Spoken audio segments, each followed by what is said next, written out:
Good day, YouTube. Welcome to another episode of Post Nasty's Beer Reviews, coming live to you from my friend Andrew's house. He's got his shot of whiskey and his funny-ass glasses on. But today we're reviewing one of my favorite brewing companies, SierraNevada. This is their Hop Hunter IPA, brewed with farm distilled hop oil. This beer is 6.2% alcohol by volume, 60 IBUs on this beer. The bittering hops are Bravo hops, Finishings, Cascade, Crystal, and Simcoe hops. Malts are Two-Row Pale, Caramel, and Flaked Oats. Beer Advocate gives it a score of 90, which is outstanding. Rate beer is 96 overall and a 96 in the style. Have you ever had this beer before, Andrew? No. But I hear it's kind of interesting because they use the same method of steam extracting oils from the dried hops and then mixing it with their brew. Oh, yeah. Yeah.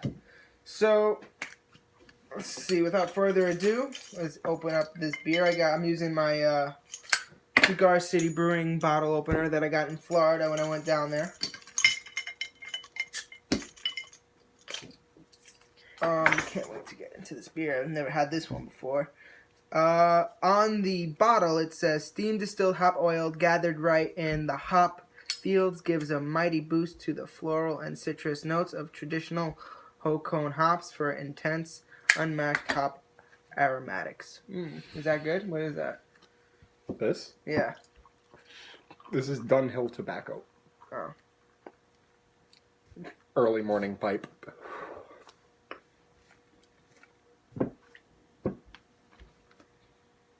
That is interesting color for an IPA, actually. It's very light. That is very light. I've actually never seen an IPA that color before. Looks like an American. Yeah. An American lager. Looks like a cloudy American lager. It's very golden. The head is quite frothy though. It's kind of fading away though. Yeah, it doesn't. It's not that very. You didn't take a lot though. I thought you took. Oh. Unless you don't want a lot. I mean, do you want some more? No, it's fine. It's bottle's finished. Plop. Nose, you do get some piney hop notes. Yeah, definitely pine. That's probably from, let's see, their bittering. That's probably from the Simcoe hops. I'm not getting much Cascade hop. I'm not getting too many. Do you smell like grapefruit notes or any citrus notes? Oh, definitely, yeah. 100%. Most IPAs I find have like a prominent flavor that resembles the bitterness of a grapefruit rind, especially. Not necessarily a sweeter citrus fruit like an orange or a nectarine or anything like that, but definitely grapefruit. Taste. Very piney. You do get the hints of the Cascade that complement like grapefruit, like that grapefruit you were talking about, which I do agree with you. I've said it on other beer reviews. It actually has it has a quality that I really appreciate in a beverage in general, specifically red wine. When I have a good red wine at room temperature, I like to know that when it touches my tongue, it has a refreshing feel, and afterwards a dry finish, and that's usually what. That's almost what you kind of get a dry finish with this. The aftertaste, you don't get it. The bitterness of the hops comes out after you swallow your drink. Like on the back of the tongue. Also in the tip. But I'm not getting much malt though. It says there's like 3 different types. There's Two-Row Pale, Caramel, Flaked Oats. Maybe a hint of the Two-Row. Not much caramel or maybe a little flaked oat if I try to pick it out, but yeah, it's definitely not a dark roasted malt. It's no. And if it is, it's used very sparingly. You want to know my honest opinion about this right now? You're the expert. It gets a 96 overall, but I'm actually surprised. This is more of the lighter. It kind of tastes like a lighter beer, in my opinion. But that could be just because, I mean, it was packaged a little earlier than I expected to buy it. You think it would have more of a full body? I mean, if it was a little bit newer? not maybe full body. It was packaged on 10/29 of 2015. So I mean, that was that like almost 3 months in now. Yeah. I mean, the hops do fade over time. The malts aren't, because I mean it is 6.2, so it's a little more higher on the alcohol content than your 4-pointers or your 5-pointers. But I mean, it's a good beer. It's just I was expecting it to be a little bit more heavier bodied with a little bit more hop presence, and especially with it being like a hop oil distilled, I would expect it to be like pungent. You want a punch? Like I'm expecting like a marijuana smell. Yeah, this is very. It's very mild. I like it because I think it's an easy beer to drink. This is a beer I would give like someone who doesn't know about craft beer. Yeah. Who's just drinking your Heinekens and your Bud Lights, Miller Coors, all that crap. But it's not too heavy. Heineken definitely has a lot more flavor than your typical American light beer. Yeah. But yeah, I was gonna say the same thing. You know what they always said about shake. And it's light. Like how much? Like I didn't write down the calories on this, but I think it said like 167 calories. Mm-hmm. I mean, for just one beer, like this is very light. This is a lighter, one of the lighter beers. Like between this and like their pale ale, this is probably I think lighter.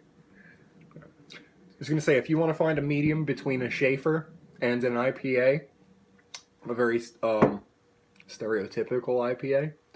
It would be this one, because this is the one IPA you're going to have if you're going to have more than one. You know what I mean? Probably. I mean, not for me, because I love IPAs. So, like, remember the SierraNevada Legacy IPA that we used to get sometimes? It used to come in the packs. It would just come in the big can, that red big can. Yeah.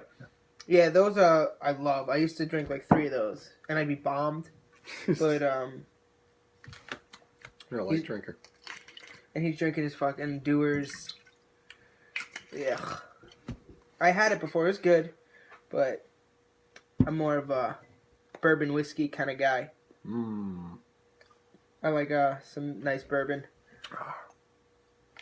Do we digress? All right. So what's your overall? What's the final call? What's your overall rating on this beer? You go first.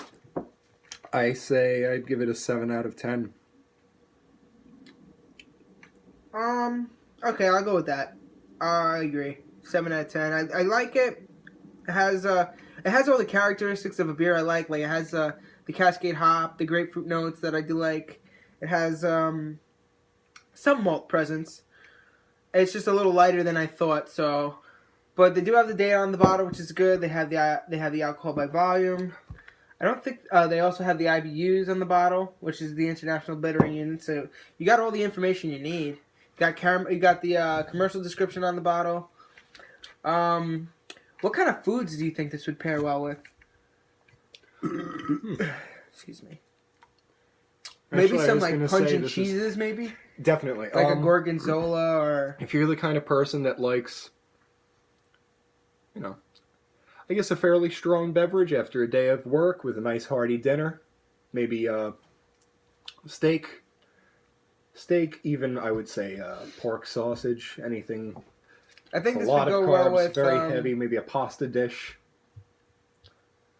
Let's see what Tomato sauce. Something spicy maybe. This would go with a nice spicy dish just to complement like the hops, the spiciness. Not the spiciness, but the harshness of the hops will go well with the spiciness of like a food or product. For me personally, I've had hop IPAs with some spicier dishes and they go really well. I guess maybe this could go good with anything. I think I would enjoy this with raw clams.